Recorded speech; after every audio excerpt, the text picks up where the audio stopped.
This one is for the Divine Feminine. God was talking to me in my spirit, and we just went over this again. So I want to share this with you. Okay, from the bottom of my heart, I love you all.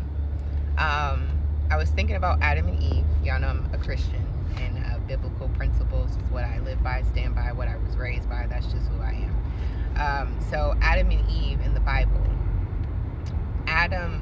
I was thinking about separation. I'm like, the separation for the Divine Feminine is always to build her up. Whenever you go through a breakup, and this is stemming back from a thought process I had in my mind. I had to go back to give you guys the full picture. This is literally how my mind works, how my gift is, how me talking to God.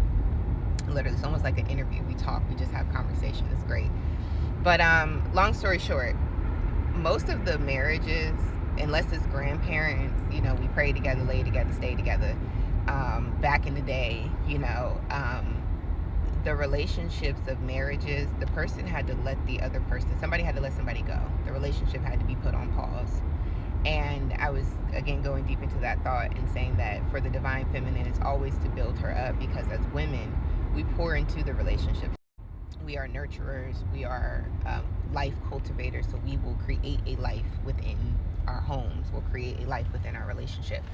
And so when that separation happens, it's meant for the Divine Feminine to go deep within and build herself back up, to a point where she's stable, she's ready, her mental is taken care of, and she's able to withstand whatever the relationship is, the requirement. For the Divine Masculine, it's for him to miss the Divine Feminine, for him to understand what he has lost. And then I went into Adam. Adam was lonely. God saw that Adam was lonely in Genesis. He gave him dominion over everything. He conquered all of that. He went through naming all of the animals. He conquered all of that. He did all of the works that he needed to do, or felt that he needed to do. And he still was lonely. And so God created Eve. Now, even if we go with the basis of Lilith, and on this path we have heard of Lilith. If you don't know who Lilith is, we ain't gonna get into it. Don't worry about it. She's just another person. Don't worry about Lilith, girl. But he had someone, and that someone was, she went on about her business. She left her life, and she didn't want to do it no more. And there was still a missing, piece of Adam. And so this was where Eve was created. Either way, Adam saw that there was a lack, and so he needed to have that lack restored. So I say that to say that I know in the relationships, first we have this Venus in retrograde coming in February, which is great, because this is where whatever is real in relationships will be realized. Doesn't mean that it will be sought after right away. Does not mean that everybody's going to get proposed to. I do believe that this year is going to be a dynamic year for relationships, for careers, for jobs, whatever. And I say that because it's needed to be said, so that the Divine Feminine can remind herself that you have to build yourself up in order for you to get where you want to go, especially with your Divine Masculine, because we have to remember, no matter what they look like to us now, they have a purpose too, and we have to be able to help guide them to their purpose. Again, Eve being built up to whatever the task is, and sometimes the task is just to stand strong, because even when we do come in our unions, our relationships, our marriages, much like, let's take out the spiritual aspect of union and all this other stuff, everybody goes through stuff in their relationships. Everybody. Now, my parents have been married for 40 years. I'm a product of a loving home, but I'm also a seer of and a witness to the trials and tribulations. And one of the main things that the arguments have always been around is finances. So why make this an issue when in these separations, in this time, specifically what's going on globally, specifically what's going on astrologically, taking this time and making sure that we're building ourselves up and being able to cultivate a future and give life to a future where it creates abundance, not just for us, but for the generations to come. So just a quick little tidbit. Remember that we're in a season where it's okay to be missed. That's what we want. We want to be missed. Even if you are in contact with the person, it's a co-parent situation, which I have my theories. We all are in a love story dynamic for a reason. some of us are in contact with our divine partners because we need them to help us. Our love story is that we need each other's energy to be able to get to the next level. Doesn't make it easier, doesn't make it better, because the same issues, the bumping heads, the breaking up, the separations, we go through the same things. And I say we because my partner is my child's father.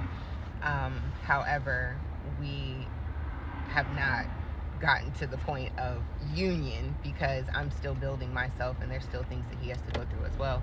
And then there's other storylines and other situations where, because I didn't know what you was doing, where you have to be separated because there's a special focus where you have to be able to bounce yourself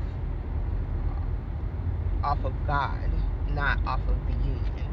And the closer that you get to God, the closer you will get to your union. Then it will get to the point where, okay, now we're in contact. Then it goes to the next level of, okay, now we're talking about deeper conversations. But going back to that, the divine feminine, regardless of wherever you are in your storyline, your situation, you have to be able to forgive.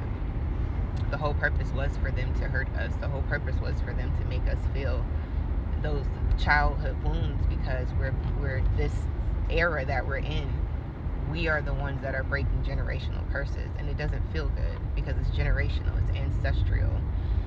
It's the feminine energy being suppressed, and we have to rebuild that because we have to, or not because we have to, but because there's a image of the divine feminine energy that we're weak and we're this. So what we're doing right now is reestablishing the image of that. We're not weak. We are life bearers. We are cultivators, we are creators, we are intuitive, we are locked in, we are strong, and not because we have to be, but because we know that we are. And that's why, again, let's flip the narrative where we say, oh, the strong girl, we always have to be the strong girl. I don't want to be strong girl anymore. I want to be in my soft girl era. You can be in your soft girl era, but the reason why you will always be the strong girl is because that's what's in you. Now, we've had to click it into survival mode because people have not upheld their end of the bargain in their contracts with us and our feminine energy. But again, that's ancestral curses. So take this time, please, okay? Please. I know my camera's all over the place. I'm trying to drive, okay? I just took some medicine. I need to go lay down. But yes, please take this time to focus on you.